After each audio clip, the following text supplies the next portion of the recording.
Добро вечер. Недела, 22 часот. Време за емисија во Центар на YouTube. Јас сум Васко Евтов, почитувани гледачи. Вие сте на вистинското место во наредните 40 на минути. И вие и јас имаме право да знаеме вистината и да дојдеме колку може, барем чекор поблиску до таа вистина. Денес е голем ден. Денес е велик ден. Денес е најголемиот празник за православните христијани. Денес е велик ден. Христос воскресна. Нека за многу години, почитувани гледачи, нашата генерација или нашите генерации немале ваква прилика во едни вакви тескобни моменти, ваков тескобен амбиент, да го слават најголемиот христијански празник. Постарите наши генерации веројатно поминале низ тие премирежа на Втората светска војна. Ние сме го немале тоа искуство. Ова е веројатно најтешкото искуство. Ово искуство ни дава одредени поуки. Ни покажува што сме имале, а сега веќе немаме. Ке знаеме после овој велик ден многу подобро да ги цениме работите што сме ги имале.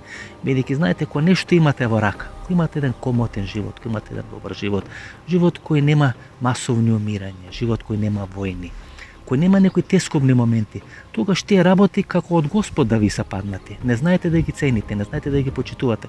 Сега ќе научиме најголемата животна лекција, како да ги почитуваме тие работи и како да ја почитуваме природата. Тешко е да се седи за велик ден дома. Дури не својствено, почитувани гледачи. Тоа не одговара на едно учење кое е присутно повеќе од 2000 години. Не одговара на христијанството. Да се седи дома и да се слави победата на животот врз смртта, седејќи дома и плашејќи се од смртта. Секој од нас се плаши од смртта.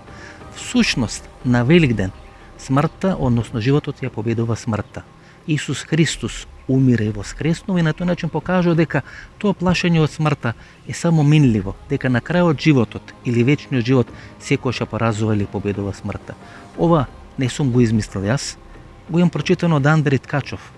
Тој е свештеник од Руската православна црква. Ми се допадна тоа што го има напишано и затоа сакав на почетокот на емисијата да го цитирам. Човекот вели дека и кога е колерата во Москва, црквите биле отворени. И кога е опсадата на Ленинград, повторно црквите биле отворени. Се плашам дека црквата како институција, христијанството како институција, најтешко ќе ја помини ова пандемија со коронавирусот. Се помалку луѓе ќе веруваат во црквата. Се помалку луѓе ќе бараат спас во црквата, а се поголем број на луѓе ќе бараат спас или во самоизолација или во медицината. Ќе се создадат по 10, 15, 20 или 30 години можности од клетката на секој од нас поединечно, од нашите клетки да биде формиран некој нов организам. На тој начин ќе биде заменет Бога, ќе биде заменет Господ. Дали крајната цел на се ова што сега ни се случува, ние да најдеме замена на Господ. Како 2000 години да фрламе низ вода, да пуштаме низ Вардар, да пуштаме низ реките што течат во Егејско или во Јадранско море.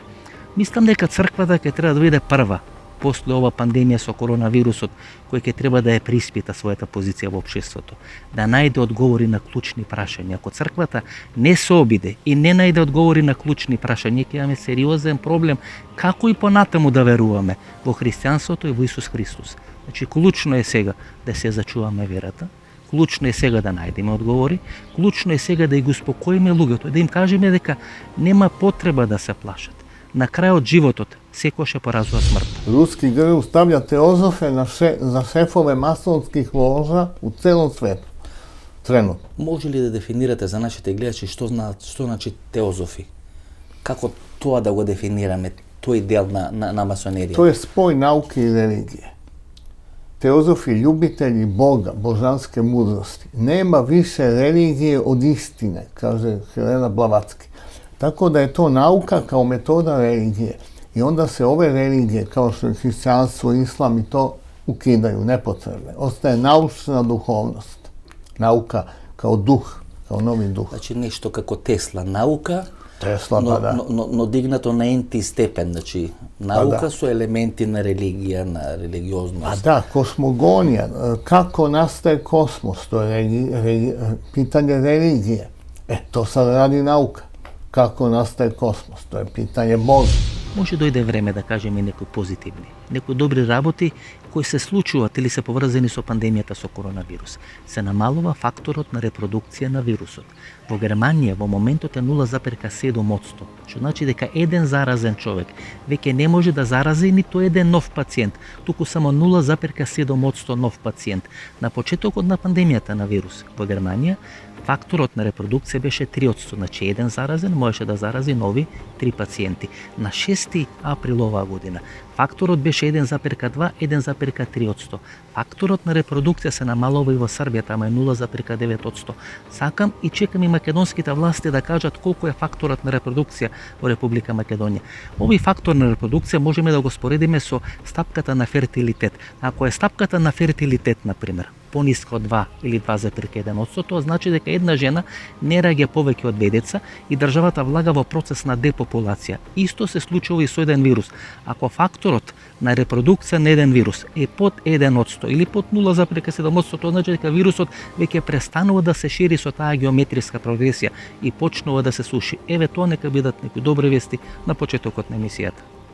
Италијаните сака да влезат во втора фаза, кога ќе почнат полека или постепено да ги намалуваат тие рестриктивни мерки. Направи одредена анализа или сондажа на јавното мислење и таа сондажа покажа дека тоа прилагодување на новиот начин на живот после пандемијата со коронавирус и нема да оди така лесно. Само 48% од италијаните изразија подготвеност веднаш после укинувањето или обложувањето на мерките да продолжат со нормален економски и социјален живот или да продолжат тамо кај што застанале пред 1,5 или пред 2 месеци. 52% од луѓето бараат грейс период. Например, 41 до 42% смета дека ќе продолжат со нормален економски и социјален живот по 3 до 4 месеци. Некаде околу 9% смета дека ќе продолжат после 6 месеци, а некаде 3 до 4%, значи вкупно 52% бараат грейс период од една година. Повеќе од 41 до 42% смета дека во наредната една година или 12 месеци воопшто нема да посетуваат ниту диско клубови, ниту концерти. Тоа значи дека нашето прилагодување после пандемијата со коронавирус нема да оди така едноставно, нема да биде како со нож пресечено. Нема да го поразиме во наводници вирусот и ќе продолжиме со нормален живот. Ќе ни биде потреба еден грейс период, кога ќе се привикнеме на тоа што ни се случи, кога ќе ги одболуваме работите кои ни се имаат случајно и ќе научиме како да го поразиме или да продолжиме да живееме со тој вирус, меѓутоа тоа да не ни смета во нека нормална живеачка. Кога ќе говориме за ова италијанска анкета, или како ние ќе се прилагодуваме на новиот живот после завршување на коронавирусот, мислам дека тука место да го дадеме или да го емитуваме вториот дел од интервјуто со Бранко Драгаш. Тоа беше одлична емисија. Насловот на емисијата беше Светот оди во банкрот. Остана некаде 6-7 минути од интервјуто со Бранко Драгаш кој ние не ги објавивме тогаш и сега вистинско време на Великден да ги видиме тие 7 минути од тоа интервју, да видиме кај де факто ќе оди светот по завршување на пандемијата со коронавирус. Рекавте дека НАТО и Европската унија се веќе фалименто, дека ќе се распаднат. Мислите дека тоа ќе се случува драматично и брзо? Гледаме што се случува во Италија, се силно знамето на Европска унија се става кинеско, се става руско знаме, се става кубанско знаме. Премиерот на Италија вели дека помошта која Брисел ја даде на Италија е непочитување на Италија. Салвини знаеме што прави и така натаму. Мислите дека веќе се гледа крајот на Европската унија и на НАТО, дека како први жртви на оваа криза може да се НАТО и Европската унија? Да, значи ја говорим веќе 20 година да е Европска унија бриселска фашистичка творевина, корпоративна да би savladala и покорила остале. Sad je došlo to da sve to puca, znači Evropska unija ne može više, to je potpuno truo projekat, kao što je Jugoslavija bio truo projekat, na potpuno nerealnim ekonomskim i nacionalnim osnovama je napravljena i ovo je krah i kraj Evropske unije. Nemci imaju štampane marke uveliko odavno i oni su se pripremili za iskoristit će do posljednjeg trenutka i onda će samo odjednom reći ovo više ne funkcioniše, mi imamo Deutsche Marku spremnu i Nemačka će izaći vrlo brzo iz čitave ove situacije. Problem će biti ovi ostali, naročito Italija koja je zadužena 3.500 milijardi evra, Španija koja je zadužena 2.700 milijardi evra i ove ostale zemlje. Prema tome, ovo je krah Evropske unije, bankrot Evropske unije i potpuni krah NATO. I mislim da je pozicija u Srbiji 89% građana neće u NATO. Ja sam 80 dana proveo u ratu kad je bilo bombardovanje i pala je podrška Evropskoj uniji posle svih spinovanja na nekih 34-35%. To je jako dobro i mislim da treba se formirati suverene države sa nacionalnom politikom, nacionalnim identitetom i onda udruživanje. Mi jesmo Balkan Evropa i mi možemo Evropi danas doneti duhovno ono što oni nemaju. Почнавме со самитот во Давос, јануари 2020 година.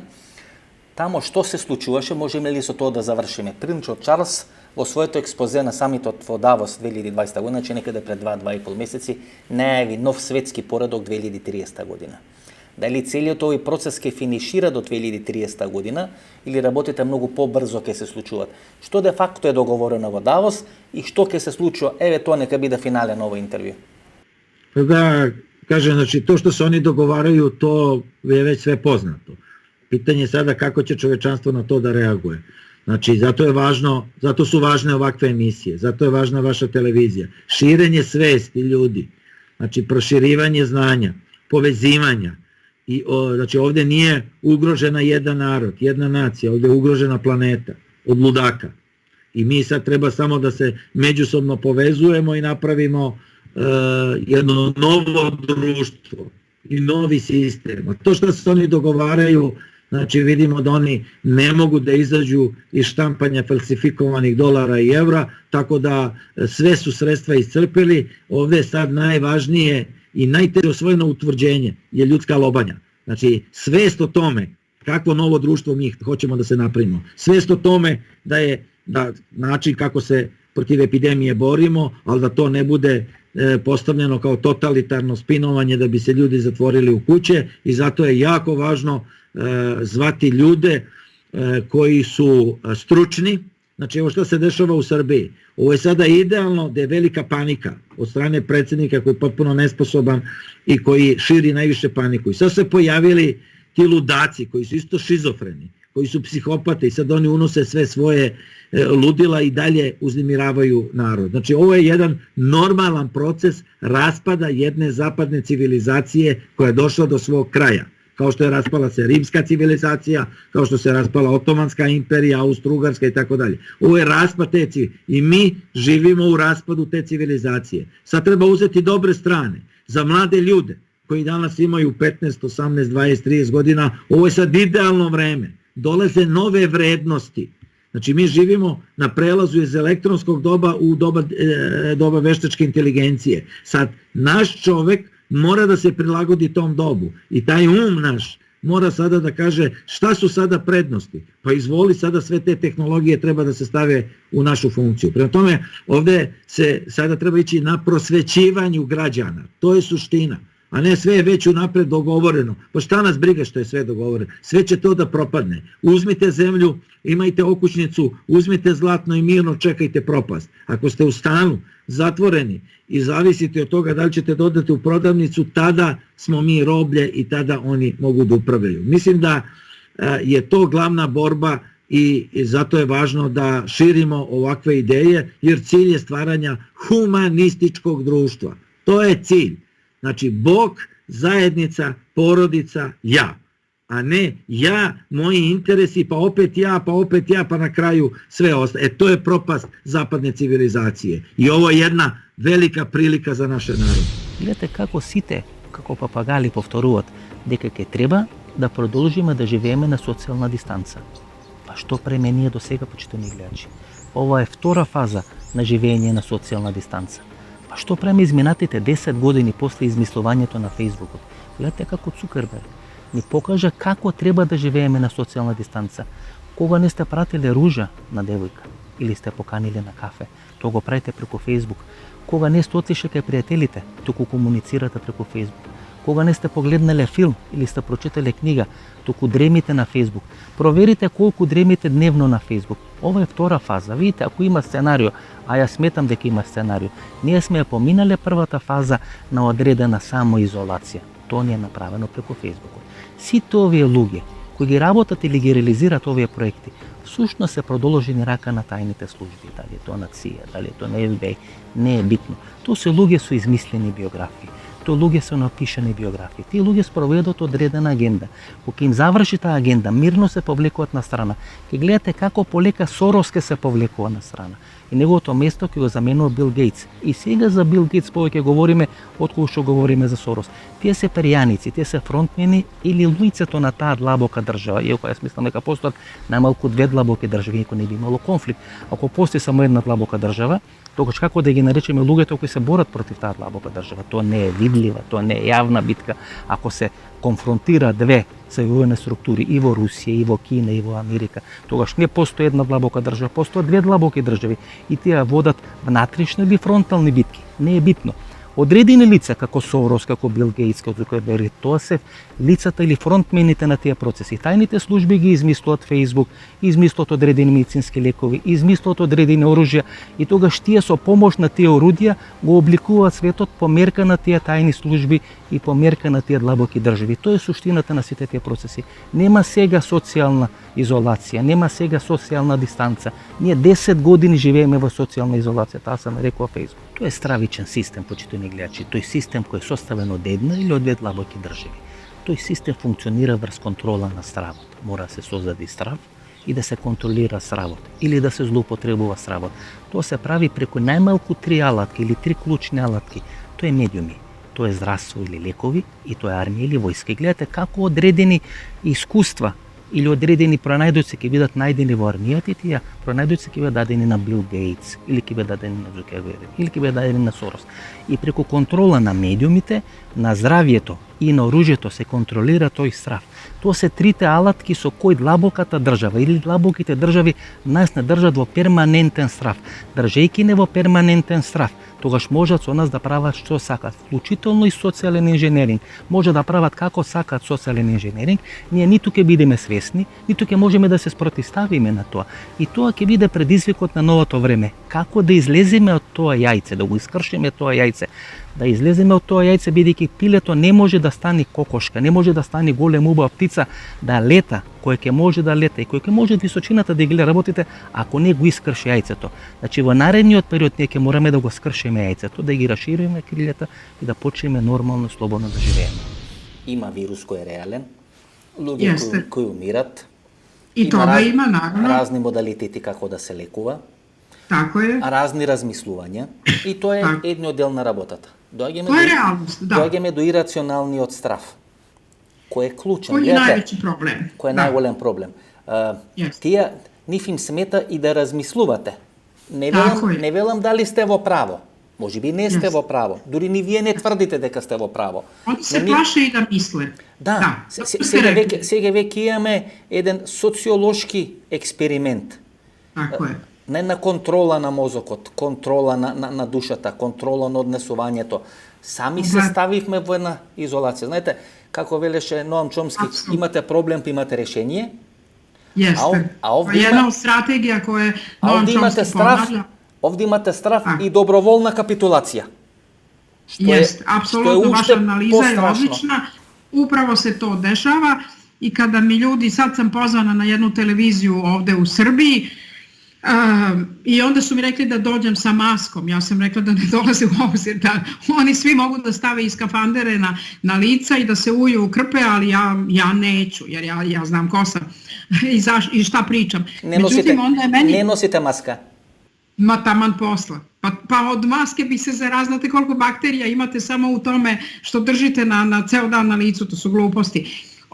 A ne možete, znate kako se zarazite? Zarazite se tako što vas neko poljubi u usta ili vam pljune na prst pa vi to stavite u usta. Ne možete drugčije zaraziti. Pogotovo se ne možete napolju zaraziti. To je sve jedan besmisao. Знаете, госпожа Величкович, овде имаше, се извинам што ја прекинав, овде имаше експерти кои велеа дека 3 сати вирусот седи во воздух. 3 сати. Па јас дури правев одредена зафрканција дека ова е така супер вирус што може деца на жените да им прави. Дека ова е така. Па дури овој вирус испадна поопасен од овие честички од осиромашен ураниум. Па тие толку не седеа во воздух колку што би седел овој вирус според експертите што кажуваат. Многу е мање опасан од зрачење кое трае деценијама. Ту сте тачно рекли. Денес сите говорат за мигранти. Меѓутоа, кога говорите за мигранти, почитувани гледачи, мора да има логика во целиот тој процес. Кога пред 6 години ја отворив темата за мигранти и снима во околината на Гевгелија, тоа беше еден процес кој беше на самиот почеток. Знаете, тоа не може да се случи така како што вие замислувате. Пред 2 или пред 3 дена пуштаа слики еве мигранти поминат низ Гевгелија. Сончево време, тој ден во Гевгелија беше облачно време. Значи тоа се некои стари снимки кои сега се вртат по социјалните мрежи. Излезе грчкото разузнавање или припадници на грчкото разузнавање вела дека 30.000 мигранти ќе бидат населени од Турција на територијата на Јужна Албанија. Во Јужна Албанија живеат некаде околу 120.000 грци. Се сака да се смени соодносот, етничкиот сооднос во таа Јужна Албанија, да бидат населени 30.000 мигранти кои се од тие бегалски логори во Турција. Помеѓу тие мигранти би имало и припадници на турските разузнавачки структури и Албанија смета дека на тој начин може да ја смени конфигурацијата на населението во Јужна Албанија. И тоа има логика. И секој што говорите за мигранти морате да имате логика. Например, на територија на Албанија има и околу 3000 мигранти или луѓе кои се пребегнати и кои се припадници на режимот на Шахот Реза Пахлави од Иран. Иранските власти упорно ги барат, албанските власти не им ги испорачуваат. И сега на територијата на Албанија можеби ќе бидат населени некаде 30.000 мигранти од тие турски бегалски логори. Вие секогаш велите Сорос, па дал 10 милиарди, па дал 15 милиарди. Не може мигранти да излезат од територијата на Турција без зелено светло на Тајип Ердоган. Тајип Ердоган е татко и мајка која креира и која стимулира таа мигрантска криза. Се додека имам 3 милиони мигранти на своја територија, тој може да го оценува светот или да оценува Западна Европа или да оценува Европската унија. Значи не е возможно да биде спроведена мигрантска криза, не само преку Грција, не само преку Македонија, не преку Бугарија или преку Албанија, ако зелено светло не даде Тајип Ердоган. Например, албанските власти ги имаат суспендирано сите летови од аеродромот во Тирана, освен летовите помеѓу Тирана и помеѓу Анкара, односно Истанбул. Тоа ја отвара таа дилема дека можеби сега се прави некаков договор за населување на 30.000 мигранти на територијата на Јужна Албанија. Но повторувам, мора да има логика во целата таа работа. Што ќе бараат сега мигранти на територија на Македонија, кога македонците од Италија, од Франција, од Германија, од Швајцарија или дел на Австрија, кај што се погодени со коронавирусот, а работеле на црно, сега се враќаат во своите родни места или во своите родни градови. Каде ќе ги населуваат мигрантите? Ќе се тепат нашите македонци кои се враќаат од Италија и од Франција со мигрантите кои ги носат од Турција? Значи мора да има некаква логика. Значи кога ќе ги поставите така работите, да барате логика, тогаш и сами ќе доаѓате до одредени заклучоци, а нема медиумите, посебно Facebook и социјалните мрежи да ви ги сервираат тие заклучоци, а вие како сомови да верувате во нив. И гледате каква конфузија во светот владее околу тоа што е коронавирусот. На почетокот беше грип. И сите говоревме за грип. Гледате како одеднаш престана да говорат дека е грип и почна да говорат дека е вирус. Што е вирус? Грип или не е грип? На почетокот кажува дека коронавирусот мутира 6 до 8 пати поспор отколку што мутира сезонскиот грип. Односно дека е позаразен од сезонскиот грип, меѓутоа многу поспоро мутира. Дека е на половина пат по таа своја заразност помеѓу сезонски грип и помеѓу сипаница и заушки. И сега се постава прашањето што де факто е коронавирусот? Грип или заразна болест? Поблизо е до сипаници, до заушки или поблизо до грип?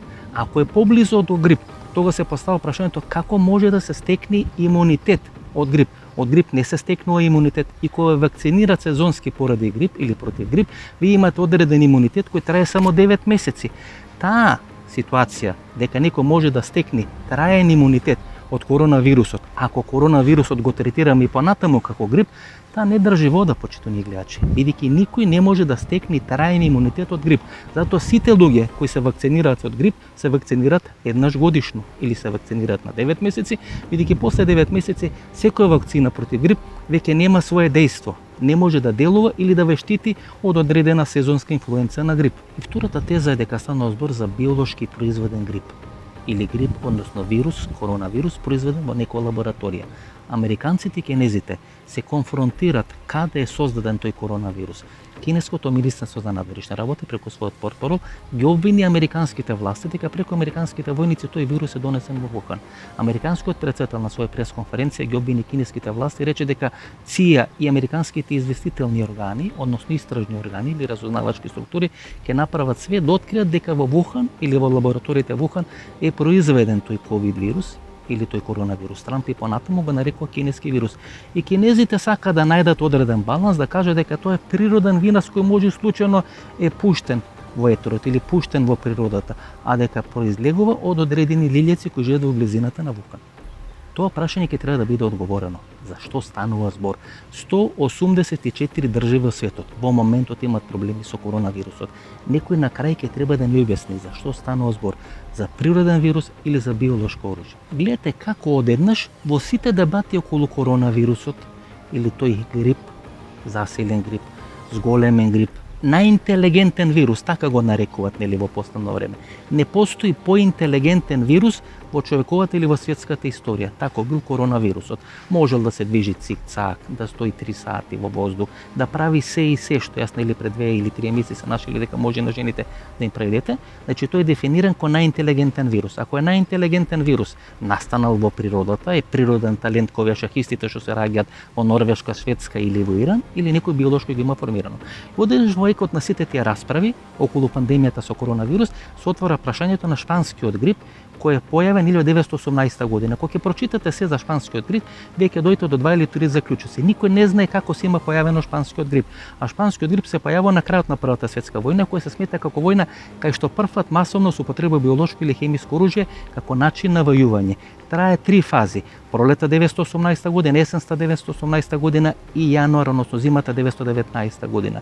Умират некаде 50 милиони луѓе, се смета помеѓу 20 и 100, се зема некоја средна вредност 50 милиони луѓе, тоа е 10% од бројот на заразени, тоа е 500 милиони, а 500 милиони една третина од човештвото кој тога живее на земјината топка. И гледате како шпанскиот грип се пушта низ вода или се пушта во етерот и се прават одредени споредби со коронавирусот. Па дури се прават одредени анализи дали сега со шпанскиот грип ќе загина или ќе умре помалку луѓе отколку со коронавирусот. На тој начин се влие врз вас, се влие врз вашата свест, но ви се праќа скриена порака дека шпанскиот грип можеби настанал како дел на таа биолошка хемиска војна која се водела во Првата светска војна, а ви праќаат алузи дека можеби коронавирусот, почитувани гледачи, е настанал тако вештачки или на биолошки начин. И тоа незнаење нас не плаши. Ние многу малку знаеме за вирусот. Може би знаат во одредени светски центри, во одредени светски лаборатории, но ние ко граѓани многу малку знаеме. Република Македонија или овие мали држави кои ниту можат нешто битно да влијат врз светската политика, ниту можат нешто битно да откријат од светската политика, исто многу малку знаат. Зато купуваме време. Зато ни треба време. Зато со овие карантини кај што ние ќе купиме време и ќе можеме да извлечеме поуки. А ќе извлечеме поуки и ќе купиме време кога гледаме што прават богатите или што прават мокните. Ако гледаме што прават богатите или мокните, тогаш ќе знаеме ние кога да прекинеме со рестриктивни мерки, кога да воведеме рестриктивни мерки, како да ги облажуваме мерките. Мораме да се соочиме со фактот дека сме мали и кога сме мали треба да гледаме што прават или како играат големите, бидејќи тие имаат многу подобри ресурси, многу повеќе ресурси за да може да спроведат многу позаокружена или по-целисходна политика како да се борат против коронавирусот. И кажа во минатата емисија, човекот е најадаптабилно суштество. Не бил најако суштество во светот, меѓутоа успел да преживе. Диносаурусите биле најмокни. Немало помокно нешто на земјината топка од диносаурусите, високи по 10-15 метри. Меѓутоа не успеа да ги преживеат сите климатски промени кои се случија во светот. Човекот успеа да ги преживе.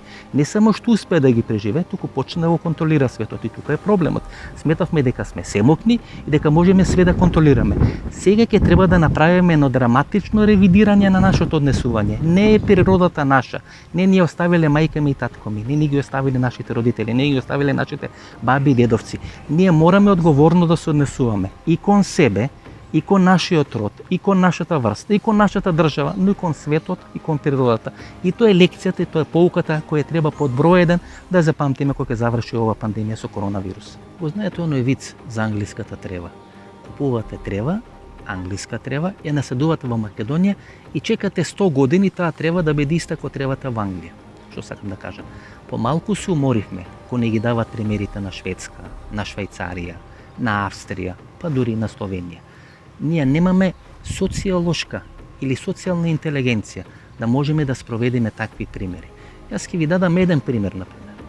Пред некаде 4 или 5 години бе во еден бутик во Солун и одредено девојче кое тежеше помеѓу 75 и 80 кила, сакаше да проба одредени алишта. Беше изложен еден комплет кој го има носено Дженифер Лопес или сличен на комплетот што го има носено Дженифер Лопес. Значи тоа девојче не можеше ни пола од неа да влезе во тој комплет на Дженифер Лопес. Меѓутоа сите работи кои беа изложени, таа сакаше да го обличи, да го проба токму комплетчето на Дженифер Лопес. Можете да претпоставите каква карикатура беше тоа, која на крај беше вклопена и кој влезе во тоа комплетче на Дженифер Лопес, што сакам да кажам. Тоа што важи во Шведска, тоа што важи во Швейцарија, тоа што важи во Германија, не може да се премине во Република Македонија, бидејќи нашето ниво на социјална свест не е на нивото на германците, на швајцарците или на швеѓаните. Затоа мерките кои таму се спроведуваат не може да бидат спроведени кај нас. Затоа не држат во карантин. Бидејќи 10 или 15% од македонските граѓани всушност со својата несовесност не терат сите ние да плаќаме со полициски часи со карантин. Тоа се луѓето кои велат нема вирус, ништо нема да се случи. И истите тие луѓе во 3 сат наутро ми пишуваат, ми праќаат најразлични линкови, тогаш ги фаќа помалку паника, тогаш почнуваат да се соочуваат, тогаш сваќа дека и тие се човечки суштества и тие може да се заразат со коронавирус и почнуваат да ми праќаат најразлични линкови. Нели тие не се плашат, кога оние деца мали кодат во шума или кодат во тунел и велат не ми е страв, умираат од страв. Меѓутоа пред вас глумат супермени, тоа се тие 15%. Кога луѓе кромидот, тогаш ви кажа дека постојат нели љушпи на кромидот на левата или на десната страна. На левата страна се тие така наречени соросоиди, кои легнаа доми и чека да умрат од коронавирус, ништо друго не прават, што ќе им кажат медиумите, телевизиите, те веруваат се и се што. И на десната страна се тие десно ориентирани љушпи или екстремни љушпи кои велат нема коронавирус. Сите лажат. Ова е најголема превара во светската историја, а нивниот Путин и откажа и воената вежба и војните маневри или воената прослава на 9 мај на Црвениот плоштад во Москва, ниту денес присуствуваше, односно вчера синоќа не присуствуваше на прославата на Великден во храмот, најголемиот храм во Москва и само преку видео порака му честиташе великденските празници на рускиот патриарх. Тоа е суштината, тоа што сакам да ви кажам. Нема црно-бели ситуации. Мораме таа средина да ја јакнеме, таа средина е кичмата на едно општество. Тоа се луѓе кои слушаат, кои почитуваат, кои знаат да се прилагодат, кои се адаптибилни, кои не велат ќе умриме од коронавирусот и ништо друго нема да правиме, ќе чекаме да дојде тој момент на умирање, но не се ни луѓето кои негираат се и се што и не прават ништо што ќе им се каже. Тоа е она средина или срцевина кој ние треба да ја негуваме. Во наредните 10, 20 или 30 години ние не треба да се бавиме со екстремите. Доволно е што 30 години се бавевме со екстремите. Треба да се бавиме со овие луѓе кои се нормални луѓе, кои се средна класа, да формираме некоја нова средна класа, таа ќе биде кичмата или столбот на нашето општество, кој ќе се почитува државата, ќе плаќа даноци, ќе почитува што ќе се каже, ќе работат совесно, нема да ги кршат законите и ќе бидат граѓани кои се сакат, се чуват и ја водат Република Македонија. Политичките партии ќе треба да зависат од нив, а не од овие леви или десни екстреми. Значи овој вирус кој требаше да не уништи нас, ќе уништи западната цивилизација. Уништена е, готова е. Ko radi sa zapadnom civilizacijom to zna. Oni su izgubili samu suštinu života. Znači, to je samo ono što je Goethe rekao, suština života je život, a ne rezultati ti. To je sada, znači oni su neoliberalni kapitalizam. Znači je sve pretvorio u show biznis, sve obesmislio ljudsku civilizaciju. Ovo je duhovni sukob između dobra i zla. Da ajde sad na Goethea kad sam ga spomenuo, to je suština razuma. A ovo su ostalo tehnike. I sada mi u tim tehnikama pomažemo narodu da razume. Masa sveta će se vratiti na ulicu. Zašto?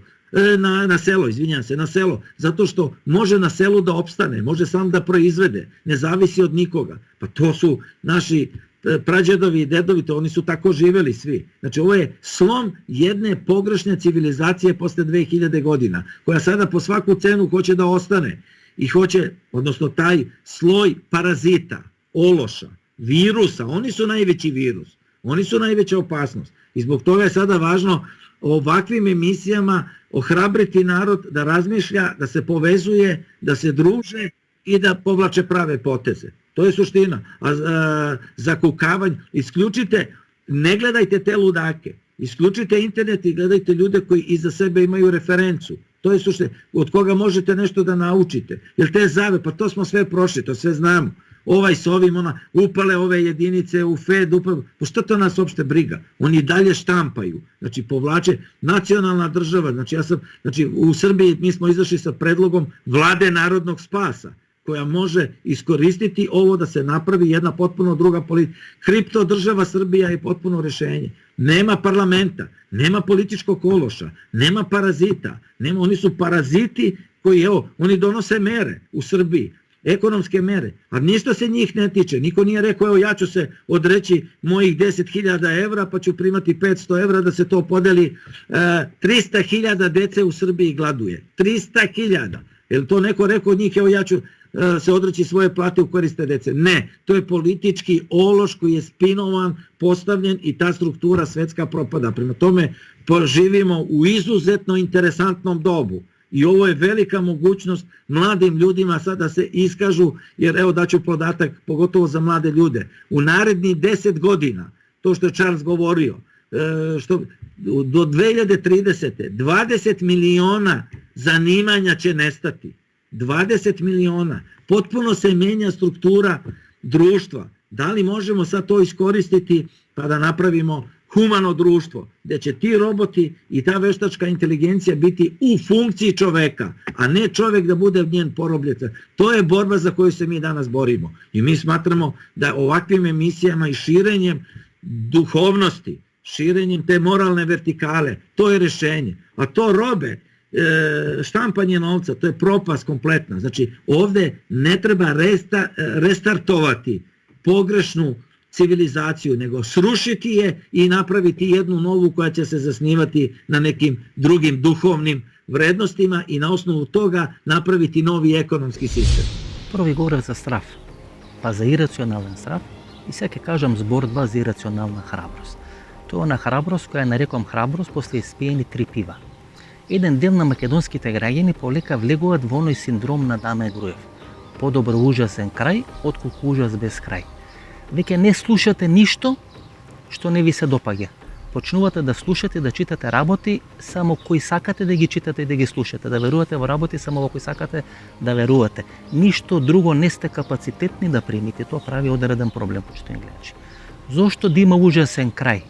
Што е проблем за да ние со најмала штета, со најмал број на заразени и најмал број на жртви ја поминеме пандемијата со коронавирус? Зошто ни се случува таква деструкција или само деструкција изминатите неколку века? Постојано македонецот и македонскиот народ пред одредени клучни историски моменти покажува таква само деструкција, кој има тој синдром на Даме Груев, подобро ужасен крај, отколку ужас без крај. Не, ќе се бориме за секој човек, за секој заразен, за секој умрен. Тоа е нормално и рационално однесување. Тоа е нормално и рационално однесување на нас како луѓе, како Homo sapiens, и тоа е нормално и рационално однесување на секоја држава. Ние не сме Шведска, ние не сме Велика Британија, па да имаме повеќе луѓе, да не ги третираме старите, да ги оставаме старите и да го имунизираме нашето општество, односно да опстанат и да преживеат само тие што се мокни, тие што се силни. Затоа велам, тој синдром на Даме Груев треба да го заборавиме. Треба конечно да избришиме таа самодеструкција од нашето ткиво, од нашата ДНК. Веќе треба да се бориме за секој македонец, не нема многу. Секој е важен, секој е битен и за секој ќе се бориме. И вториот синдром е тој синдром во ништо да не веруваме. Тоа е толку карактеристично за просечниот македонец. Во ништо не верува. Не верува во медиуми, не верува во држава, не верува во полиција, не верува во војска, не верува во здравство сега. Ние не сме капацитетни за тој просечен македонец или еден дел на тие просечни македонци да направиме било што во нашата држава. Знаете, тоа води кон две можни ситуации. Во еден момент тие ќе се соочат со штетноста на тој нивни нихилизам. Ќе се разбудат, ќе им треба државата, а ќе нема државата. И втората работа е да живеат цел живот во одредена утопија, дека живеат сами дома во тие 50, 60 или 100 квадрати во некој безгрешен свет. Кога им се сруши тој безгрешен свет, кога имат потреба од таа држава, бидејќи ние нема вечно да бидеме млади, здрави, прави, да можеме да работиме 12 сати, да можеме сами да се браниме. Во еден момент ќе треба државата тоа да го преме со нас, да не дава пензии, да одиме да се лечиме, да не брани полицијата или војската. И во тој момент тој наш нихилизам ќе ни се удари од глава. Ќе нема државата, ќе нема војската, ќе нема медиумите, ќе нема полицијата или армијата. Затоа треба ко рационални луѓе да сметаме дека државата и системот во кој живееме не е безгрешен, но немаме друг. Тоа е системот и тоа е државата кој ги имаме, ние други немаме, тоа е нашата мајка. Ние не можеме од мајката да се откажеме. Треба час поскоро да станеме рационални, да се признаеме дека живееме во една држава која е слаба, која е сиромашна, која можеби не ги исполнила нашите очекувања, но таа е единствената држава и да почнеме да ја градиме, да ја направиме подобро место за живење, бидејќи ако тоа место стане подобро место за живење, ќе може и нас повеќе да ни помогне во годините кои следат. И да употребаме одредена максима или одредена порака, парола, која кажуваат сите големи светски политичари или историчари, а таа гласи: држи го пријателот блиску, а непријателот уште поблиску. Овој коронавирус е наш непријател. Ако пријателите ги држиме блиску, овој коронавирус треба да го држиме уште поблиску. Не да се заразиме, да го држиме блиску, да откриеме све за него, да научиме све за него и кога ќе дојде време да го уништиме или да најдеме начин како да живееме со него, а да не предизвикува штети. Затоа велам, пријателите се држат блиску, непријателите уште поблиску. И затоа купувајте време, почитувани гледачи. Купувајќи време станувате од ден на ден се посилни и како посилни можете да го поразите коронавирусот. Не вие, сите ние заедно можеме многу полесно да го поразиме коронавирусот ако за 10, 15 или 20 дена добиеме нови информации, добиеме нови лекарства, нови начини како треба да се справиме со него, нови информации како тој функционира, како делува, како се разнесува, како се пренесува и така натаму. Кога ги имаме сите тие елементи ставени на тацна или на послужавник, ние полесно ќе осовладаме тој коронавирус. Затоа држете го блиску, научите се за него, купите време и потоа ќе го уништиме. Неколку европски држави ги укина рестриктивните мерки за борба против коронавирусот. Некој тоа го најавува дека ќе го направат следната или она тамо наредна недела и ќе биде многу битно да видиме какви резултати ќе има. Според нивните резултати ќе можеме и ние да се ориентираме. Мислам дека Република Македонија некаде околу 30 април ќе оценува како да продолжи понатаму или како да влеземе во таа втора фаза. Ако избрзаме, ќе биде лошо. Ако задоцнеме, ќе биде повторно лошо. Знаете како велат, дека од брод се скока на време. Ако скокнете прерано, ќе бидете прегазени од бродот. Ако скокнете предоцна, ќе потоните со бродот кој веќе тони. Така да тајмингот или времето ќе биде многу клучно. Дел од јапонските острови пред време ги укинаа тие карантини и сега им се врати втора фаза на коронавирусот. Затоа треба да направиме една добра анализа, да видиме кога ќе ги ублажиме мерките и кои ќе бидат ефектите и како да се справиме со можен втор бран на коронавирус ако погрешиме или промашиме во ублажување на тие либерални мерки за борба против коронавирус. Ова беше емисијата во Центар. Јас сум Васко Ефтов, почитувани гледачи. Уште еднаш, среќен Великден. Христос воскресна за многу години. Да сме живи и здрави и следниот Великден да го дочекаме во подобро здравје и во подобро расположение. Ние се гледаме од четврток во 22 часот. До четврток во 22 часот, да бидете живи и здрави и се гледаме.